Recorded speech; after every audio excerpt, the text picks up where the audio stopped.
Hello students, this is our third series for the genetics numericals. So let's start. So on question number 1, we have how many nucleosome beads are present in human cell having diploid number of chromosome, or we can say is having the complete DNA. So अब हमें निकालना क्या है कि कितने nucleosome बनेंगे। जैसा कि हम जानते हैं कि जो डीएनए है वो न्यूक्लियस के अंदर पैक्ड फॉर्म में पड़ा हुआ होता है, और वो पैकिंग, तो डीएनए पैक्ड फॉर्म में है और डीएनए पैक किसके ऊपर होता है? बीड्स के ऊपर, न्यूक्लियोसोम जिसको कहा जाता है। तो इस तरीके से डीएनए पैक होता जाएगा। तो न्यूक्लियस बहुत छोटी सी जगह है और उसके अंदर अगर आपको डीएनए को रखना है तो न्यूक्लियस जैसी छोटी स्पेस में अगर डीएनए को रखना है तो उसको पैक करके रखना होगा। और डीएनए को पैक किसके ऊपर किया जाता है? हिस्टोन प्रोटीन के कोर के ऊपर। तो हिस्टोन प्रोटीन का कोर क्या कहलाता है? न्यूक्लियोसोम। तो अब यह क्वेश्चन पूछा गया है कि हमारे एक सेल के डीएनए में ऐसे कितने न्यूक्लियोसोम यूज होंगे डीएनए को पैक करने के लिए।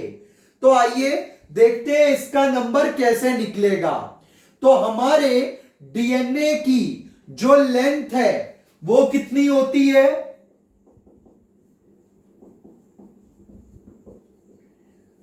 तो वो है 6.6 इंटू 10⁻⁹ बेस पेयर। तो पूरे डीएनए की लेंथ कितनी है?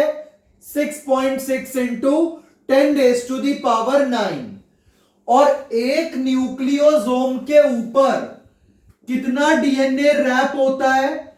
तो 200 बेस पेयर। तो one nucleosome has 200 base pair of DNA. तो अब हमें टोटल नंबर ऑफ न्यूक्लियोसोम निकालने हैं। तो उसके लिए क्या करेंगे? कंप्लीट डीएनए की लेंथ को वन न्यूक्लियोसोम की लेंथ से डिवाइड कर देंगे। तो ये आ जाएगा सॉल्व करने पर 3.3 इंटू 10⁻⁷। तो इतने न्यूक्लियोसोम्स की हमें जरूरत पड़ेगी अगर हम डीएनए को कंप्लीटली रैप करते हैं। तो होप आपको क्वेश्चन नंबर 1 समझ में आ गया होगा। अब चलते हैं क्वेश्चन नंबर 2 पे। A diploid organism is heterozygous for 4 loci.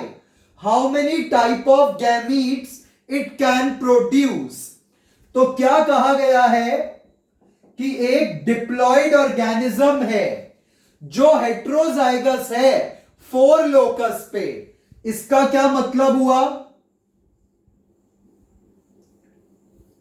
यानी कि 4 अलग अलग लोकेशंस पे अलग अलग जीन्स हैं कि यहां पर capital A small A, capital B small B, capital C small C, capital D small D. तो 4 अलग अलग लोकेशंस पे, क्योंकि लोकस का मीनिंग क्या होता है? Position of gene on chromosome.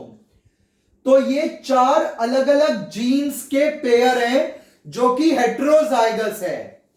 तो 4 अलग अलग है तो हेटेरोजाइगस हो गया। तो 4 लोकेशंस पे हेटेरोजाइगस है। तो हमारे पास अगर हेटेरोजाइगस कंडीशन बन रही है तो इसमें फॉर्मूला कौन सा यूज होता है गैमीट निकालने के लिए? 2⁻n, where n is equal to number of heterozygous तो यहां पर कितने हेट्रोजाइगस हैं? 1 2 3 4। तो ये हो जाएगा 2⁴ विच इज इक्वल टू 16। तो इस केस में 16 गैमीट्स आपको मिलने वाले हैं और ये न्यूमेरिकल एनसीईआरटी के अंदर दिया है और काफी इंपॉर्टेंट है। ये बोर्ड एग्जाम और नीट एग्जाम दोनों में आ सकता है। अब चलते हैं क्वेश्चन नंबर 3 पर।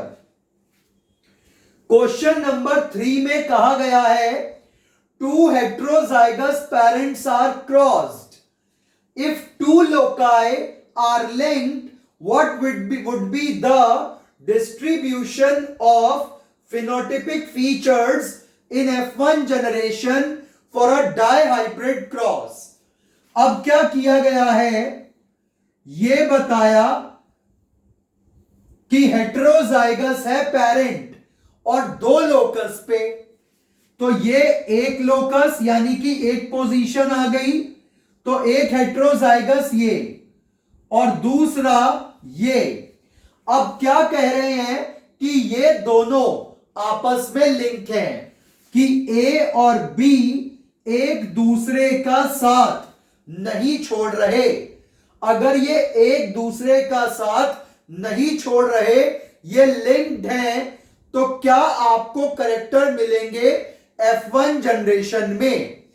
और डाई हाइब्रिड ये आपको बना के दिखा दिया।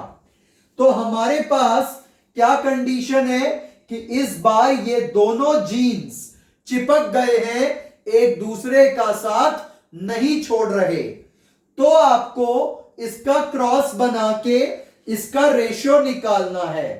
तो देखिए पेरेंट्स क्या लेंगे, ये दोनों एक दूसरे का साथ नहीं छोड़ रहे, तो ए बी और स्मॉल ए स्मॉल बी, और इसका क्रॉस सेम इसी कंडीशन से होगा क्योंकि दूसरा पेरेंट भी सेम ऐसा ही लेना है।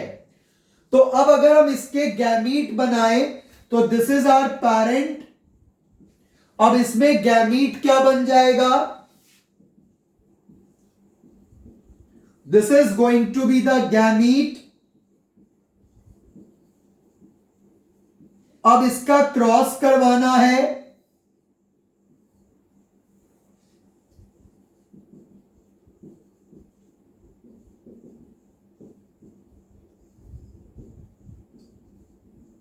तो जब ये एक दूसरे का साथ छोड़ ही नहीं रहे तो इनको ऐसे लिखना होगा, वरना नॉर्मल क्रॉस में हम इसको capital A capital A capital B लिखते, लेकिन यहां पर नहीं लिखेंगे। कारण क्या है कि ये दोनों एक दूसरे का साथ नहीं छोड़ रहे।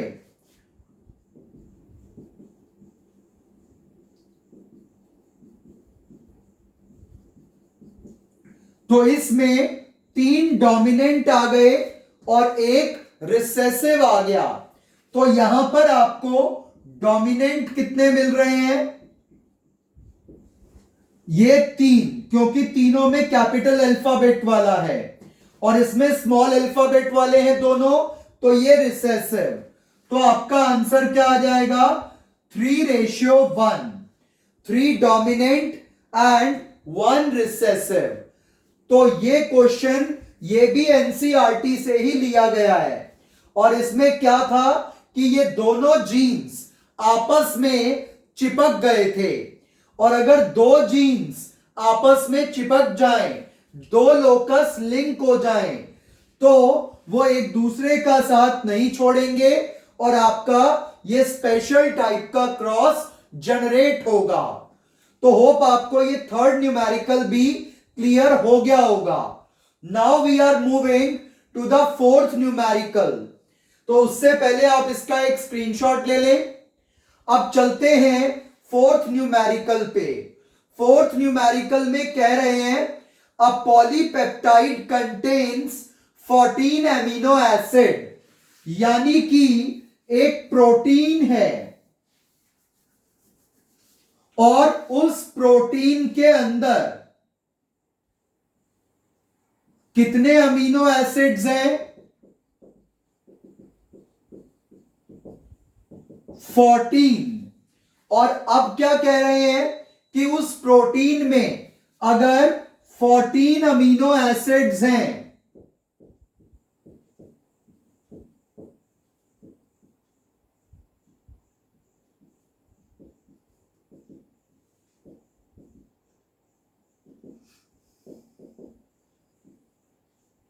तो एक प्रोटीन में 14 डिफरेंट एमिनो एसिड्स लगे हुए हैं, तो पॉलीपेप्टाइड कह दो या प्रोटीन कह दो, तो उसमें 14 अमीनो एसिड्स लगे हुए हैं।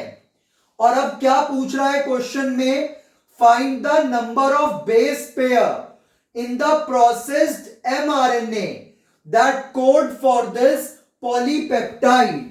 इस 14 अमीनो एसिड वाले प्रोटीन को बनाने के लिए जो आरएनए इस्तेमाल होगा, उस आरएनए में कितने बेस पेयर्स लगे हुए होंगे या कितने बेसेस लगे हुए मिलेंगे। तो यहां पर देखिए, हमें 3 बेसेस चाहिए होते हैं एक एमिनो एसिड के लिए। तो एक एमिनो एसिड को कोड करने के लिए 3 बेसेस की जरूरत पड़ती है एमआरएनए के। तो हमारे पास कितने हैं, 14 अमीनो एसिड है, और एक एमिनो एसिड कितने से कोड होता है, 3 बेसेस से।